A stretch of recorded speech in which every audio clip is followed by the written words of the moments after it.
Dividend and interest. Under this topic, let us study about the legal provisions on dividend. Under this topic, we will be studying about the legal provisions on sources of dividend. This topic refers to the various sources through which dividend is going to be recommended and declared for the existing equity shareholders.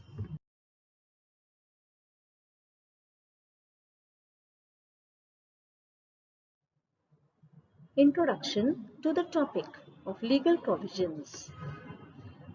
We have already studied that dividend has to be paid to the existing shareholders of the company. It is paid only when the company earns profits.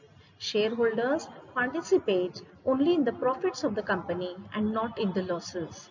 Therefore, dividend is paid to the shareholders only when the company earns profits. It is paid at a fixed rate to the preference shareholders. This fixed rate is pre-decided whenever the shareholders are investing in the preference shares of the company. It is paid at a fluctuating rate to equity shareholders. This rate is decided after the finalization of the profits of the company. The rate of dividend for equity shareholders is bound by certain legal provisions. These provisions are as per the Companies Act 2013. These legal provisions are as mentioned in the Companies Act, and so the company has to follow all the legal provisions mentioned in this act. The Articles of Association also governs this rate of dividend. So every company's Articles of Association has to mention about this rate of dividend.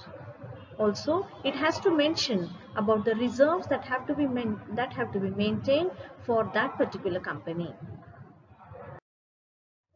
Now, let us study about the legal provisions on sources of dividend. When we say sources of dividend, it means as to the dividend from which it has to be declared.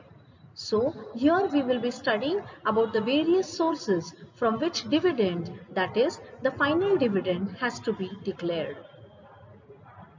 A company has to pay dividend when the company earns profits, and therefore it can pay out the dividend from the following sources. First, current profits. Current profits refers to those profits which are earned in that particular financial year, that is the current year. In this, the current year's profits are taken into consideration after providing for depreciation. So, it means that all the direct and the indirect expenses have to be first fulfilled. After the payment of all these expenses and any income towards the company is going to be taken into consideration, and the company has provided for the depreciation of all the assets that are there in the company, and also the transfer to the reserves takes place. So the final amount that is left with the company is known as the current profits. So this is the first source from which the company is going to calculate its dividend.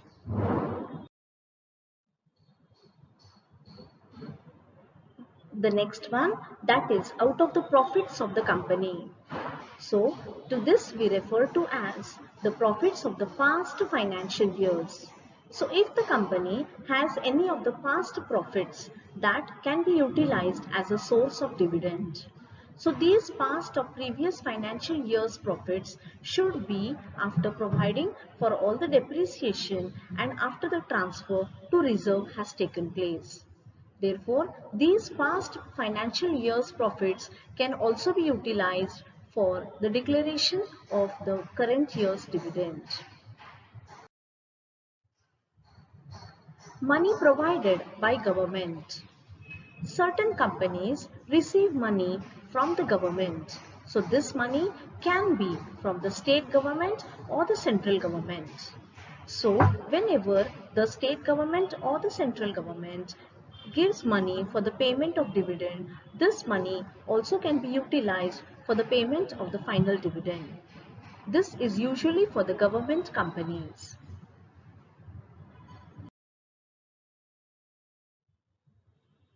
Capital profits. Capital profits, it means that capital profits which are going to arise out of the assets. So, capital profits means those profits which are going to be there from any of the reasons for the assets. It can be for the sale of assets. That is, whenever the assets are sold and the company is going to earn profits.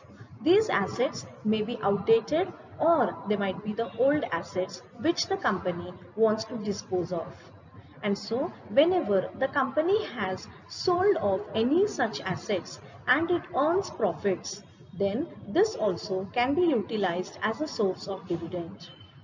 Revaluation of assets and liabilities.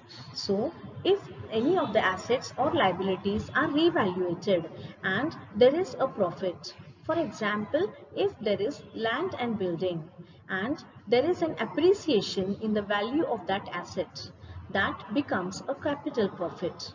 And so, this can be utilized as a source of dividend. But it should be mentioned in the articles of association. That is, it has to be mentioned in the articles that capital profits can be utilized as a source of dividend.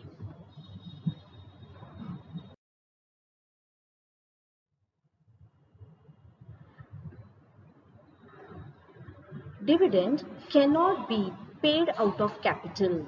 That is, the capital that is there is going to be utilized only for the purpose of investment. So, the question of declaring dividend out of capital cannot arise. This is because capital has to be utilized only for the purpose of investment. If capital is going to be utilized for the payment of dividend, it will affect the future profits of the company. And it can lead to losses and even close down of that particular company. So, this is as per the Companies Act. Dividend can be paid out of the free reserves of the company. If the company has excess free reserves, if the company is having any of the past reserves after the payment of any contingent liabilities, that is any sudden liabilities, if the company has not utilized the reserves of the past years, it can utilize those reserves in this year. And so, these reserves can also be utilized for the payment of the annual or the final dividend.